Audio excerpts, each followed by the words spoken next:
নমস্কার, আমি সোমা। আমি আজ তোমাদের ক্লাস 10-এর কোষে দেখি 25 উচ্চতা এবং দূরত্ব শুরু করছি। তো আমার লাস্ট যেটা 9 পর্যন্ত হয়েছিল, আমি আজকে 10 থেকে শুরু করি।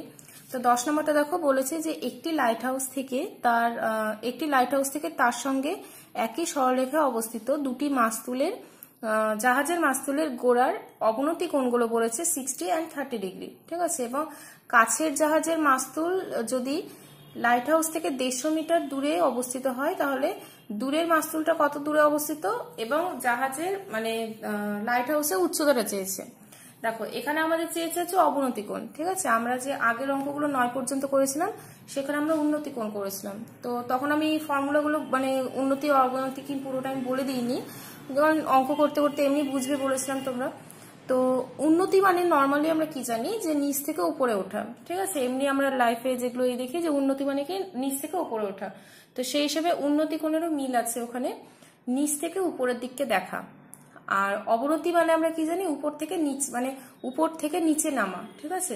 তো সেইভাবে আমরা অবনতি কোণ মানে কি জানি, উপর থেকে নিচের দিককে দেখা।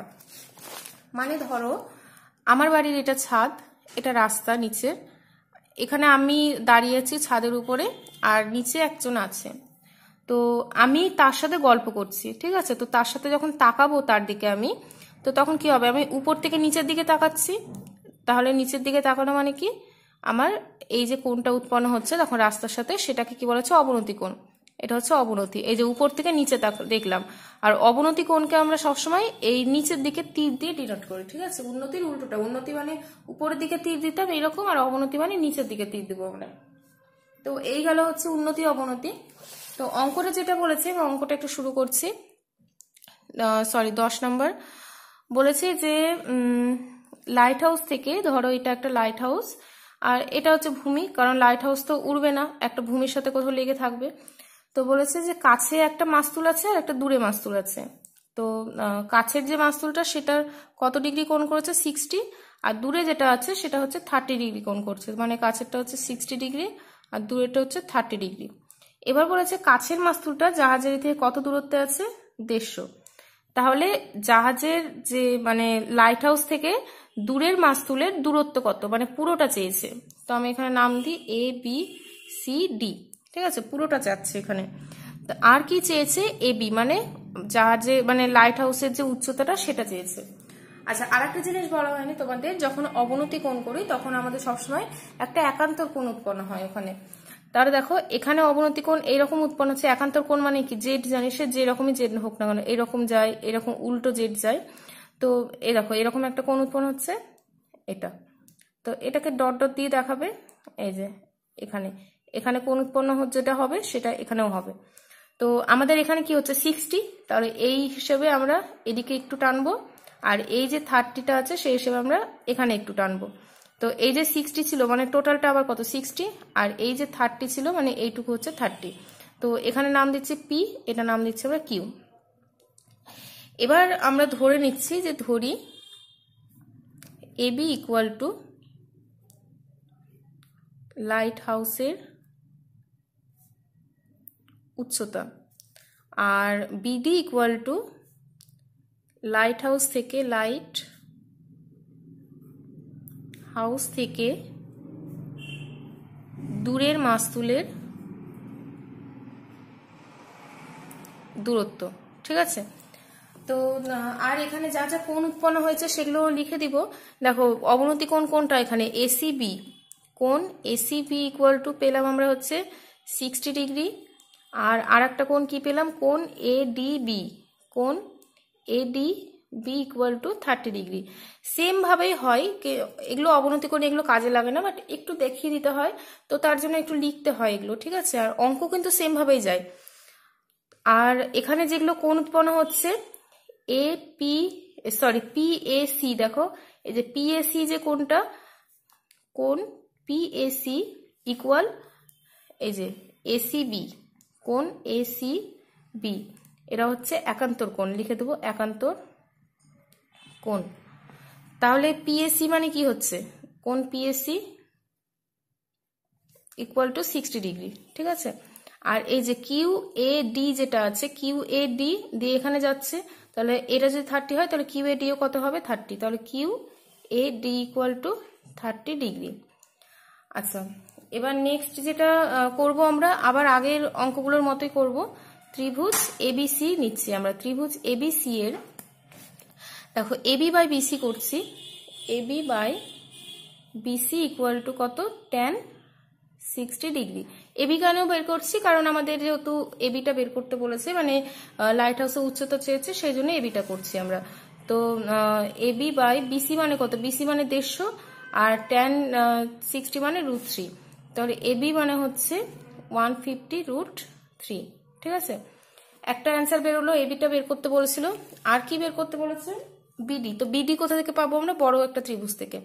তাহলে ত্রিভুজ এবিডি নিচ্ছি এখন, ত্রিভুজ এবি ডি এর AB by BD equal to BD equal to কি এবি। এবি মানে কি, এখানে এবি মানে হচ্ছে লম্ব বাই বিডি মানে ভূমি, তাহলে হচ্ছে tan 30।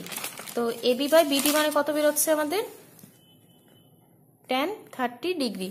তাহলে এবি মানে পেলাম আমরা 150√3, আর বিডি মানে বিডি থাকছে যেহেতু বের করতে হবে, আর tan 30 মানে 1/√3। তাহলে বিডি ইকুয়াল টু কত হচ্ছে 150√3 ইন্টু √3, তাহলে 150√3 মানে কত 3, তার মানে হচ্ছে 450। তাহলে বিডি মানে 450 পেয়ে গেলাম। অতএব অ্যান্সার লিখবো, অতএব লাইট হাউসের উচ্চতা ইকুয়াল টু 150√3 এত মিটার। আর একটা হচ্ছে লাইট হাউস থেকে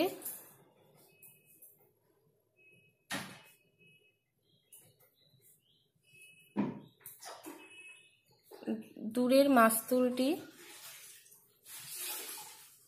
কত মিটার দূরত্বে আছে, 450 মিটার দূরত্বে আছে। তাহলে এই হচ্ছে 10 নম্বরের অ্যান্সার, দুটো অ্যান্সার লিখলাম এখানে। এবার 11 নাম্বারটা, 11 নাম্বার যেটা বলেছে যে হচ্ছে একটি 5তলা বাড়ির ছাদের কোনো এক বিন্দু থেকে দেখলে একটি মনুমেন্টের চূড়ার উন্নতি এবং গোড়ার অবনতি কোণ যথাক্রমে 30 and 60। এই অঙ্কের মধ্যে একসাথে উন্নতিও দিয়েছে অবনতিও দিয়েছে। তো বলেছে যে বাড়ির উচ্চতা 16 মিটার হলে মনুমেন্টের উচ্চতা কত, আর বাড়ি থেকে মনুমেন্টটা কত দূরে অবস্থিত। তো একটা 5তলা বাড়ির ছাদ, এটা একটা ছাদ আছে, ছাদের কোনো একটা বিন্দু থেকে, ধরলাম এই বিন্দু থেকে দেখছি, দেখলে মনুমেন্টের চূড়ার উন্নতি কোণ, তাহলে মনুমেন্টের চূড়া তার মানে একই ভূমিতে দুজন আছে, ঠিক আছে। মনুমেন্টের চূড়ার উন্নতি কোণ মানে ছাদ থেকে দেখছি, তার মানে কি মনুমেন্টটা অবশ্যই বড়, তাহলে চূড়ার উন্নতি কোণ দেখছি কত হচ্ছে, উন্নতি কোণটা বলছে 60 ডিগ্রি হবে। তো কোণটা কোথায় উৎপন্ন করে, সবসময় ভূমিতে, তাহলে এখানে তো ভূমির সাথে পাবো না, তো এইখানে আমরা একটা ভূমি আঁকবো যেটা কত ডিগ্রি কোণ উৎপন্ন হচ্ছে 60। আর কি বলেছে যে গোড়ার অবনতি কোণ, মানে এখান থেকে আমরা গোড়া দেখছি, গোড়ার অবনতি কোণ কত হচ্ছে, নিচের দিকে যখন নামছি তখন অবনতি কোণ বলেছে 30। কোণটা কোথায় উৎপন্ন হচ্ছে, ভূমিতে। দেখো এখানে আমরা কেন এটা টানলাম, কারণ এর সাথে তো ভূমি পাচ্ছিলাম না, তো সেই জন্য এখানে একটা ভূমি কল্পনা করে নিতে হবে আমাদের, কারণ না তো কোণ উৎপন্ন করার জায়গা নেই, তো সেই জন্য আমরা এখানে ভূমি কল্পনা করে নিলাম যেখানে হচ্ছে 60 ডিগ্রি উৎপন্ন করছে। তো এটা যেহেতু উন্নতি কোণ এখানে টানছি, এটা অবনতি কোণ নিচের দিকে তীর দিচ্ছি, অবনতি কোণ একটা রাখতে হয়, একান্তর কোণ রাখতে হয়। তো একান্তর কি উৎপন্ন হচ্ছে, এই যে ধরে উঠছি মানে এটা হচ্ছে 30 ডিগ্রি। তো এখানে A B C D E বলেছে মনুমেন্টের উচ্চতা মানে সি বের করতে বলেছে, আর বের করতে বলেছে বাড়ি থেকে মনুমেন্ট মানে বিসি বের করতে বলেছে। তো আমি পরপর লিখছি যে ধরি এবি ইকুয়াল টু বাড়ির উচ্চতা কত বলে দিয়েছে 16 ইকুয়াল টু 16 মিটার লিখে দিলাম একবারে। তারপরে বলেছে হচ্ছে সিই ইকুয়াল টু মনুমেন্টের উচ্চতা, মনুমেন্টের উচ্চতা। আর বিসি মানে হচ্ছে এখানে বাড়ি থেকে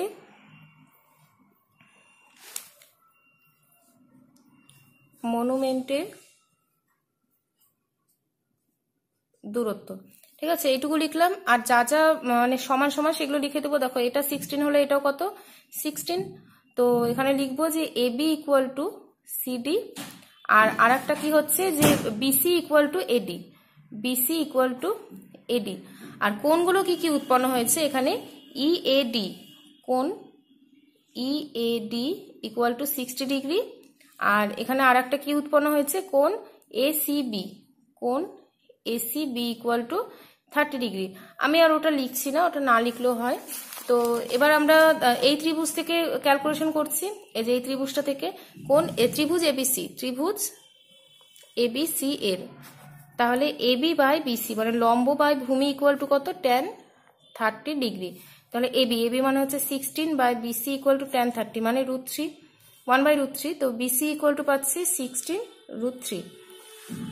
আচ্ছা, আর একটা বলেছে আমাদের এইটা বের করতে, ঠিক আছে। তো এটা যদি 16√3 হয় তাহলে এটাও কত হবে, 16√3। অতএব এডি ইকুয়াল টু কত পাচ্ছি, 16√3। এবার আমাদের এইটুকু তো পেয়ে গেছি, শুধু কি পেতে হবে, ইডি। তাহলে ইডিটা পাবো কোথা থেকে, উপরের যে ত্রিভুজটা আছে সেটা থেকে, মানে ত্রিভুজ এইডি, এই ত্রিভুজটা থেকে আমরা পাবো ইডিটা। তাহলে এই ত্রিভুজে এটা লম্ব মানে ED by AD equal to tan 60 degree. তাহলে ইডি, ইডি মানে ইডি থাকছে, এডি মানে 16√3, tan 60 মানে এত। তাহলে ইডি ইকুয়াল টু কত পাচ্ছি, √3 মানে 3 হয়ে যাচ্ছে, তাহলে 3 × 48 একবারে করলাম আমরা। তো এবার এতটুকু পাচ্ছি আমরা 48, তাহলে টোটালটা কত হবে, ইসি ইকুয়াল টু 48 প্লাস 16 মানে 814, 4, 5, 6 এত। তো লাস্টে অ্যান্সার লিখে দেবো। অতএব মনুমেন্টের উচ্চতা, মনুমেন্টের উচ্চতা 64 মিটার। আর লিখবো হচ্ছে বাড়ি থেকে মনুমেন্টের দূরত্ব ইকুয়াল টু কত, বাড়ি থেকে মনুমেন্টের দূরত্ব মানে বিসি, বিসি কত বেরিয়েছিল, বিসি মানে বেরিয়েছিল 16√3, 16√3 এত মিটার। এই হচ্ছে দুটো অ্যান্সার, একদম সেম ভাবে, ঠিক আছে। অবনতি কোণ জন্য অঙ্ক কিছু কিন্তু চেঞ্জ হয় না, শুধু একটু লেখাটা চেঞ্জ হয় আর হচ্ছে ছবি আঁকাটা একটু চেঞ্জ হয়, মানে তীর চিহ্ন দেওয়া বা একটু এই ছবি আঁকাগুলো চেঞ্জ হয়, অঙ্ক একদম সেম থাকে। নেক্সট 12 নম্বরটা দেখো, বলেছে যে 250 মিটার লম্বা একটি সুতো দিয়ে ঘুড়ি উড়াচ্ছি। সুতোটি যখন অনুভূমিক রেখার সাথে 60 ডিগ্রি কোণ করে থাকে এবং সুতোটি যখন অনুভূমিকের সাথে 45 ডিগ্রি কোণ করে থাকে, প্রতি ক্ষেত্রে ঘুড়িটি আমার থেকে কত উপরে থাকবে, এদের মধ্যে কোন ক্ষেত্রে ঘুড়িটি বেশি উঁচুতে থাকবে। আচ্ছা, আমি দুবারে ছবিটা আঁকবো, একবারে আঁকলে একটু মানে বুঝতে অসুবিধা হতে পারে। তো আমি এখানে যদি থাকি ঘুড়ি উড়াবো, তো তার জন্য সুতোটা এরকম থাকে, সেটা ভূমির সাথে ফার্স্টে কত ডিগ্রি কোণ উৎপন্ন করেছে, 60 ডিগ্রি। তাহলে তখন আমাদের বলেছে যে আমার থেকে মানে ভূমি থেকে ঘুড়িটা কত, আচ্ছা এখানে কি বলেছে যে হ্যাঁ ঘুড়িটি আমার থেকে কত উপরে থাকবে, এখানে একটা হিসাব করতে বলেছে। আর ঘুড়িটি বলেছে 250 মিটার সুতোটা। আচ্ছা, আর একবার বলেছে যে যদি সেটা 30 ডিগ্রি কোণ করে তখন কত উপরে থাকবে, এবিসি ডি ই এফ। আর একটা সরি 45 ডিগ্রি বলেছে, 45 ডিগ্রি কোণ করে থাকলে তখন কত কোণ মানে কত ডিগ্রি মানে এই ডিস্টেন্সটা কত হবে, তো এটা এই বলেছে 250। আর কোন ক্ষেত্রে বেশি উঁচুতে থাকবে, ঠিক আছে। দেখো 60 ডিগ্রি মানে কি, আচ্ছা আমি অঙ্কটা করতে করতে বোঝাচ্ছি। ফার্স্টে লিখছি এখানে যে ধরি এসি ইকুয়াল টু সুতোর দৈর্ঘ্য, তাহলে ত্রিভুজ এবিসি এর AB by BC equal to tan 60 degree. তো এবি মানে এবি থাকছে, বিসি মানে 250 ইকুয়াল টু tan 60, tan 60 মানে কত, √3। তাহলে এবি ইকুয়াল টু পাচ্ছি 250√3, ঠিক আছে। তাহলে ওখানে অ্যান্সার লিখবো যে যখন 60 ডিগ্রি কোণ করে তখন ঘুড়িটি আমার থেকে 250√3 মিটার উঁচুতে থাকে। ব্যাস, এটা হচ্ছে একটা অ্যান্সার। এবার সেকেন্ডটা করছি। এই ক্ষেত্রে, ঠিক আছে। ছবিটা পরের ক্ষেত্রেও আঁকতে পারো তোমরা, তো আমি একবারে এঁকে দিয়েছি, যাই হোক আর আঁকছি না। পরের ক্ষেত্রে লিখছি যে ধরি ডিএফ ইকুয়াল টু সুতোর দৈর্ঘ্য। তাহলে লিখি এবার যে আবার সেম ভাবে ত্রিভুজ ডিইএফ এর DE by EF equal to হচ্ছে tan 45। তাহলে ডি মানে কি পাচ্ছি, সরি এখানে একটু ভুল করেছি আমি, এখানে একটু ভুল হয়ে গেছে। যে দেখো এখানে আমাদের বিসি বলেছি, কিন্তু বিসি তো নেওয়া যাবে না, কারণ আমাদের অতিভুজ বলেছে আর লম্ব বলেছে। তাহলে লম্ব বাই অতিভুজ মানে হচ্ছে এখানে এসি লাগবে, আর এখানে হবে হচ্ছে সাইন। অঙ্কটা পুরোটাই ভুল হয়েছে। এখানে এসি মানে 250 ছিল, ঠিক আছে, আমি মানটা দেখিনি। তো এটা মানে হচ্ছে √3/2। তাহলে আমাদের ক্যালকুলেশন করে আসবে হচ্ছে এত বাই 2 মানে 125√3। এটা ক্যালকুলেশন করে হচ্ছে 125 হয়। তাহলে এখানে লিখে দেবো 125√3। ব্যাস এটুকু চেঞ্জ করা ছিল। আর এখানে যেটা আছে এখানে হচ্ছে DF equal to sine 45 degree. তো এখানে ডিই মানে বের করতেই বলেছিল, রেখে দিচ্ছি ডিএফ মানে কি, ডিএফ মানে হচ্ছে এখানে যেটা 250, আর সাইন 45 মানে 1/√2। তাহলে এখানে কি হচ্ছে দেখো, ডিই ইকুয়াল টু 250/√2। তো আমি উপরে নিয়ে যাচ্ছি রুটটাকে, বুঝতে সুবিধা হবে আমার। 250√2 বাই √2 মানে কত, 2 125 মানে হচ্ছে 125√2। তাহলে দেখো আচ্ছা এখানেও অ্যান্সারটা লিখে দিই। তাহলে অতএব যখন 45 ডিগ্রি কোণ করে তখন ঘুড়িটি 125√2 মিটার উপরে থাকে। এ হচ্ছে একটা সেকেন্ড অ্যান্সার। আর বলেছে যে কোন ক্ষেত্রে বেশি উঁচুতে থাকবে, ঠিক আছে। দেখো তুমি ধরো √3 মানও জানো না, √2 এর মানও জানো, দেখে বোঝাই যাচ্ছে √3টা অবশ্যই বড়, তো এর সাথে 125-এর সাথে বড় সংখ্যা গুণ করলে অবশ্যই বড় হবে। তো ধরলাম তুমি জানো না, কিছু বুঝতে পারছো না। এবার ছবিটা যদি আমি একসাথে আঁকতাম তাহলে কি অবস্থায় থাকতো, এরকম ভাবে থাকতো। তাহলে সেই ক্ষেত্রে ঘুড়িটা কোথায় উঠতো, দেখো সুতোটার দৈর্ঘ্য ধরো দু জায়গাতে যেহেতু সেম ছিল, তাহলে যখন 60 ডিগ্রি কোণ করছে তাহলে তো চেপে আসছে এদিকে, তখন আমাদের কি হবে, ঘুড়িটাও একটু বেশি উঁচুতে উঠছে। আর যখন বেশি বাঁকিয়ে দিচ্ছি আমরা তখন কি হচ্ছে, ঘুড়িটা তো অল্প উঁচুতে উঠছে তখন। তাহলে কখন বেশি উঁচুতে উঠবে, 60 ডিগ্রি যখন করবে তখন বেশি উঁচুতে উঠবে, ঠিক আছে। তাছাড়াও দেখে বোঝা যাচ্ছে এখানে 125√3টা 125√2 এর থেকে বড়, তার মানে কি ফার্স্ট ক্ষেত্রে বেশি উঁচুতে উঠবে। তাহলে লিখবো যে প্রথম ক্ষেত্রে অর্থাৎ 60 ডিগ্রি কোণ করলে বেশি উঁচুতে থাকবে। এটা হলো অ্যান্সার। তোমরা এই তিনটে অঙ্কই ভালো মতো প্র্যাকটিস করবে, যেহেতু অবনতি কোণ নতুন আজকে করালাম, তো একটু ভালো মতো প্র্যাকটিস করবে অঙ্কগুলো। উন্নতির থেকে অবনতি একটু আলাদা, তো একটু ভালো মতো প্র্যাকটিস করবে। নেক্সট দিন নতুন অঙ্ক শুরু করব 13 থেকে। আজকে এতটা পর্যন্তই।